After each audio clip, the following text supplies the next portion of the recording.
Hey guys, welcome to another episode on Kind Spirit Tech. So today we are going to cover subject of bar plots. And this piece of code in front of you, it's from our previous episode. So we have our GGPlot 2 library imported in first line. And in here we have piece of code that is going to read the data from our CSV file. Right here we have a plot function, and at the end we are going to save this plot to our file.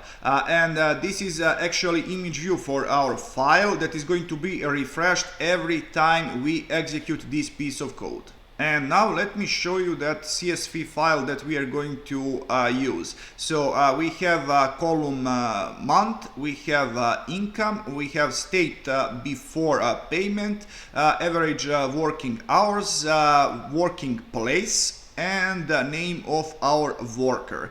We are going to use this CSV for testing purposes, but you could create your own or use some already existent. It's completely up to you. So first we are going to provide data that is going to be a source for our plot, then function aesthetics, and to this function we are going to provide, let's say x is going to be worker, and we are going to provide geometry bar with stat count, like this. Save it, execute it. And what this plot is actually saying, how many months our workers have been hired. So first we have Donny, he worked for 3 months. Then we have John, he worked only 1 month.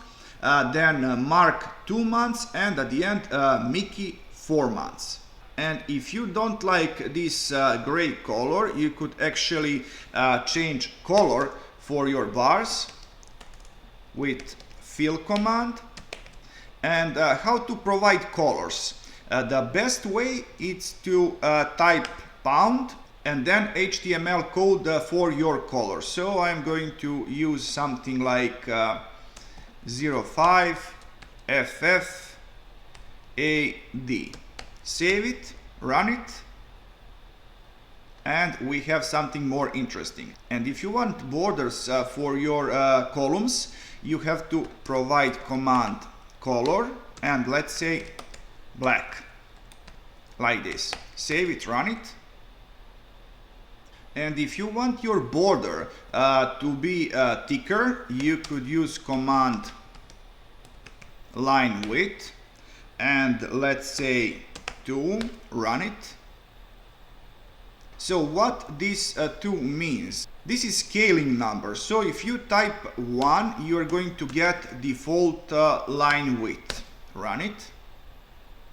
If you type 0,5, you are going to get half of width. And there is one more important command to learn. Let me show you. That is NA_RM equals true. Means that if you miss some value from your data frame, that value is going to be ignored. So in most of cases, it's really wise to have this option.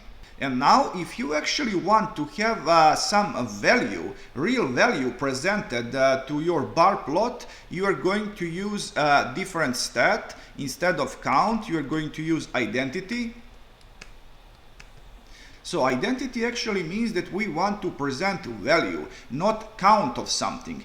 So in this case, we have been counting for how many months our workers have been hired. And if we want to present actual income, we have to use identity instead of count. So now I'm going to keep X worker, and I'm going to add Y equals to income. So save it, run it. Now this looks really ugly, so we are going to change something in here. Instead of providing fill color in this way, we are going to remove this part, and we are going to provide fill color in aesthetics.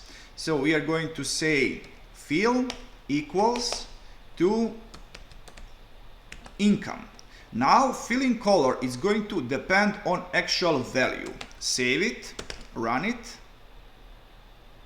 Ah yes, this should not be in quotation marks. Run it again.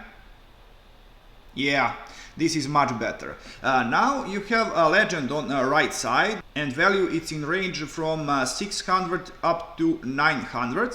So the smaller value it's dark blue, and the light blue is for bigger value. But let me show you other thing. What else we could do? We could use position, and by default this position is set to stack. Save it, run it. Okay, we need comma in here. Save it, run it again. You see, now everything is default. Okay, now we are going to make some changes in here. So instead of worker on x-axis, we are going to have place like this.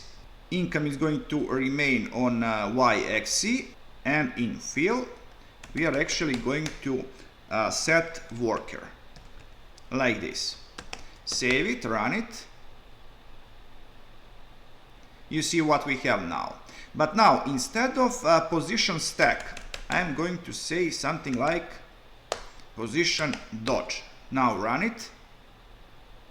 In this way we have created comparison between workers and their income based on place they worked. And now I'm going to do something else, but first thing that I want to show you, you don't have to remove your color to aesthetics in order to use categorize color. You could actually do something like this. You could provide aesthetics function to your GEOM bar, like this. And now I'm going to say that color of our border is going to depend on actual average working hours, and line width I'm going to say is going to be double the size. Run it. So guys, like any other thing in GGPlot, you are going to need some time in order to master this, but eventually you are going to be able to create really wonderful and useful plots. So this is all for this episode. From now on we are going to discuss GGPlot in details. So if you like this content, please subscribe and see ya!